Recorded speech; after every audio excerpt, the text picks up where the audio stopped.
Hello bookworms! Today I'm going to be sharing a list of the longest books that I've ever read. I sorted my Goodreads in order of the descending number of pages that are in each book that I've read. I thought that it would be interesting to go back and see what some of the longest books that I ever read were. I know that I did this video like many years ago, and I'm just curious to see how it's changed. And part of the reason that I also wanted to make this is because I have a lot of really long books on my TBR for 2025 that I really want to focus on. So I kind of was thinking that it would be fun to make this video at the beginning of the year and then go back at the end of the year and see if this list has changed just in the course of 1 year. And if it has, it means that I've stuck to my TBR, and if it hasn't, then that means that I have failed miserably. But I'm really hoping that the list will change as the year goes on. So I'm going to be going through the 20 longest books that I've ever read, because otherwise I think the video would be super short. So I'm basically just going to go through, tell you in order, number 20 going all the way down to number 1, the longest book that I've ever read, the number of pages, what series it's in, if I have any like general thoughts about it, and then just see how this list goes. I'm excited to see what's on here. Coming in at number 20, we have Legacy by Shannon Messenger. This is the 8th book in the Keeper of the Lost Cities series. It's a middle grade fantasy series that I really enjoy. It's about elves, and it's just really like a super fun series. Gosh, it's so windy. You probably hear lots of creaking happening outside. But this book is 816 pages, so I know for sure that this would not have been on my list the last time that I did this video, because I had not read Keeper of the Lost Cities at that point. So already I've got something new on here, which is kind of exciting. Then coming in at number 19 is Winter by Marissa Meyer. This is the 4th book in the Lunar Chronicles series. I actually don't own a copy of this book anymore. I did really enjoy this series. I don't know why I ultimately decided to get rid of it. Yeah, I don't know. It's been unhauled, so I don't own it to physically hold up. But this book is just 11 pages longer than Legacy, so it's coming in at 827 pages. Number 18 on the list would be House of Flame and Shadow by Sarah J. Maas. This is the 3rd book in the Crescent City series, and this was really long. This one actually felt like it was as long as the page count is. This one is 835 pages. Definitely not one of my favorite Sarah J. Maas books, but obviously I did, put in the time and read it since I had read the rest of the series, and I've read all of the rest of her books.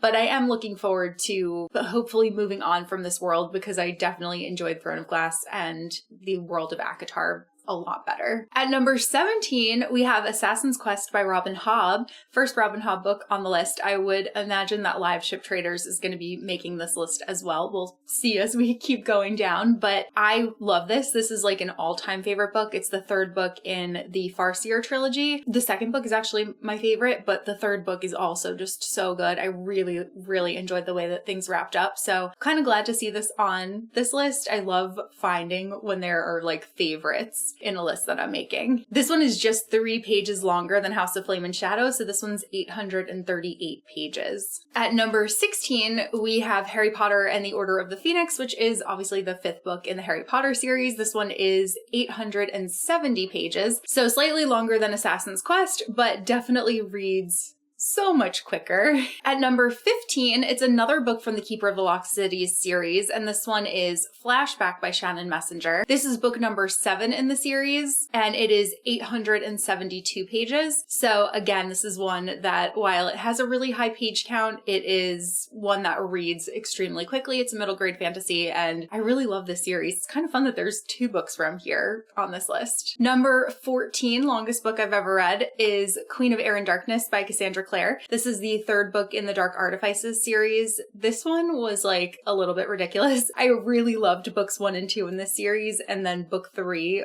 was just like, what is happening? Like, I enjoyed it, but the actual like concluding like climax of the novel was just so silly. And this one is 893 pages, so just under that 900 page mark. Coming in at number 13 is my favorite book of last year, A Game of Thrones by George R.R. Martin.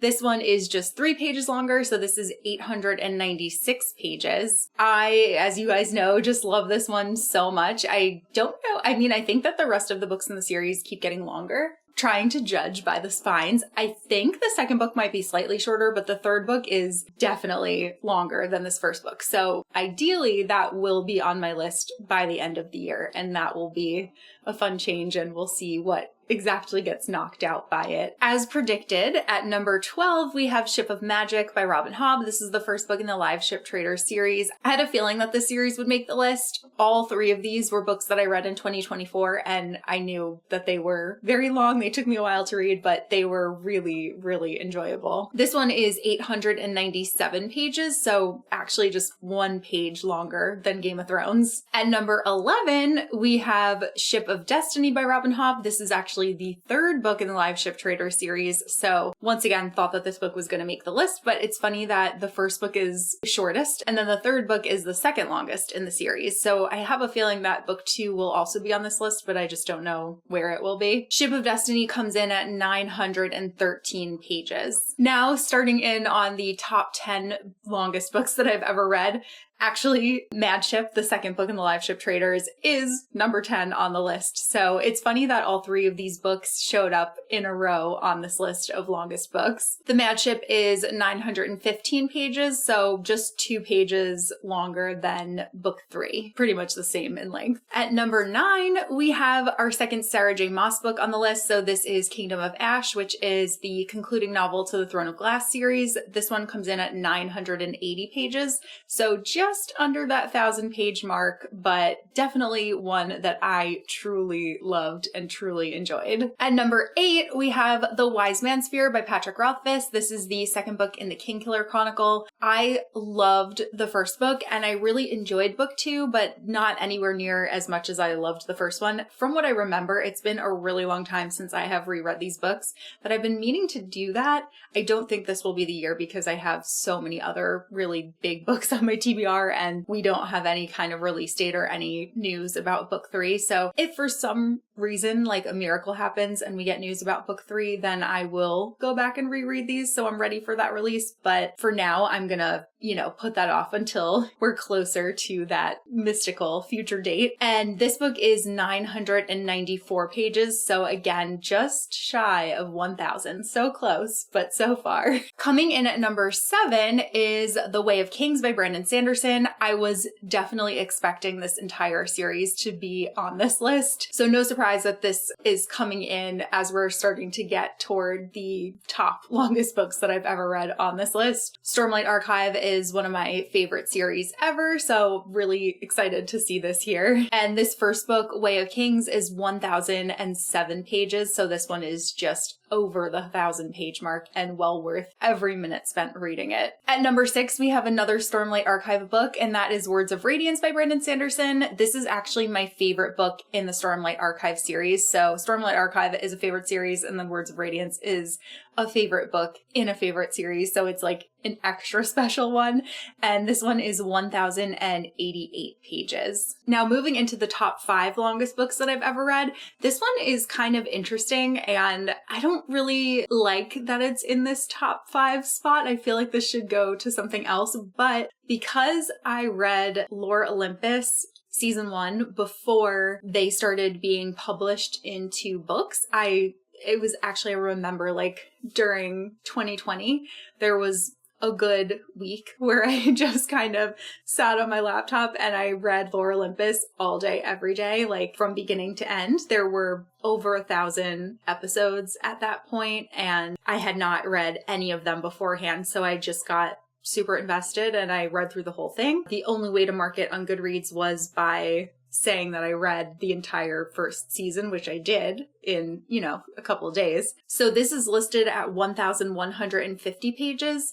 And I'm like hesitant to really count it here. Like I almost want to omit it from this list, but I was surprising myself as I went through because I wanted to have reactions for you guys as I found what was longest. So it kind of feels like this doesn't really belong here, even though like I did invest a lot of time in it, but it's a really quick, easy read despite how much of it there is. And mixed feelings about this one being here, but I do love the series very much overall. Then coming in at number 4 on my list is a book that I read when I was in college, and that is Atlas Shrugged by Ayn Rand. This is a really long novel. I remember that this was the longest book I ever read in my life at the time that I decided to read it. I definitely have mixed feelings on this book too. I remember when I first read it, I really enjoyed it, but looking back and like looking at the philosophy and stuff, it's just not something that I agree with. Actually, I'm wondering what rating I gave this book on Goodreads, because I would bet that it would be very different if I were to read it again today, and I wouldn't read it again today because I know what it's about. So kind of funny that this book is also on my list. Coming in at number 3, we're back to Stormlight Archive. So we have Rhythm of War, which is book 4 in the series. This is actually my second favorite book in the series, and a lot of people don't like Rhythm of War, or not necessarily that they don't like it, but they think it's a lot slower and like weirder paced than the rest of the series. And I really liked this one because it was very sciencey and I really liked that aspect of it. So this one, again, is another like favorite book in a favorite series. Rhythm of War is 1,213 pages. Then at number 2, we have Oathbringer by Brandon Sanderson, another Stormlight Archive book. So this is book 3 in the Stormlight Archive. This one is actually my least favorite book in the Stormlight Archive. I still enjoyed it, but this one I had issues with the pacing with. And yeah, I definitely was a bit bored during this one, especially for the beginning portion. Obviously, once we got to that infamous Sanderlanche portion of it, I was totally into it, but I just felt like it took a really long time to get there. And this one is 1,248 pages. And then number 1 on my list, the longest book that I have ever read in my entire life, and probably unexpected, but my absolute favorite classic book of all time, and that is The Count of Monte Cristo by Alexandre Dumas. I just fell in love with this book when I was reading it. I loved the prose so much. I would sit there and just read the same lines over and over again because I was just obsessed with his writing. I still remember one of the things that I really enjoyed was that this one character, I think I didn't like the character who actually said it, but he was basically saying he will know by the fire of my eloquence. And I just really liked that phrase. I thought it was really, really striking. So I'm really glad to see that that's at number 1. That was totally unexpected. The only reason that Wind and Truth is not on this list is because I have not read it yet. So I expect that that will be another one that will join the list and knock out something that I have mentioned previously. So once I had gotten through all of the Stormlight books that I did already read, I was very curious to know what the number 1 longest book on my list would be. And now I know. So going through this list, I'm actually way happier than I was when I even first had the idea to do this, because as I mentioned, I have so many really long fantasy books on my 2025 TBR. So many of the books on this list that I just presented you all with are favorite books of mine. So clearly, when a long book speaks to me, it really leaves an impact, and it makes me feel even better about planning on investing time in longer books because they clearly do end up being all-time favorites for me, ones that I remember. I mean, I still own the majority of books that are on this list. I do still also own a copy of The Count of Monte Cristo. It's just that my classic books are still packed in boxes. I don't have them out yet, so that's why I didn't have that to show. I think there were only 2 or 3 books that I didn't actually have physical copies of. I would actually say 2 books because Lore Olympus, it's being published in smaller volumes. So I do actually own those, but it's just never been published in one enormous oversized volume. I hope you guys had fun. I feel like I learned a lot from making this list and I'm pretty pleased. It kind of feels like the additional motivation that I may have needed to really just stay focused on the prize in 2025. Okay, so let me know what some of the longest books that you ever read were. As I said, if you use Goodreads, what I did was I just went into the list of books that are marked as read, and then at the top, or actually at the bottom, I just used the drop-down menu and then I hit sort by page number, and that's how I was able to make this list. So there's always the possibility that something might be like slightly off since sometimes it depends on what editions you're reading of books and everything, but I always try to actually mark the edition that I am reading. So it should be pretty accurate, assuming that somebody didn't like input the numbers wrong, but it feels right. So anyway, let me know what some of the longest books that you've ever read are, and let me know what the longest book on your TBR is. I think for me, the longest book is going to be that third book in the Memory, Sorrow, and Thorn series by Tad Williams, which has been divided into 2 books when it's been published because it's like that long that a publisher can't publish it all in one single book. So yeah, I have to actually figure out how I'm going to count that, assuming I get to the end of that series by the end of this year. So that's all that I have for this video, and I will see you guys soon in a new one. Bye!